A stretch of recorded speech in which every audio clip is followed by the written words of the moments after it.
questa bandiera è stata ritenuta una bandiera politica invece che quello che rappresenta realmente, una bandiera di popolo, di storia, di cultura, di tradizione della nostra terra.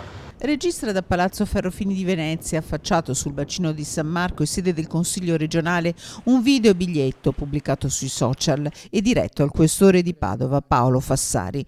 L'autore è il leghista padovano Fabrizio Boron, presidente della Commissione regionale Sanità.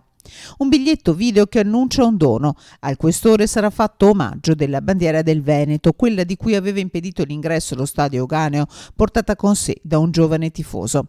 Solo la settimana scorsa, come segno di vicinanza alla città di Venezia, provata da giorni di acqua alta, a Vicenza, allo stadio Menti, i tifosi hanno esposto centinaia di gonfaloni e non c'è stato ostacolo o problema.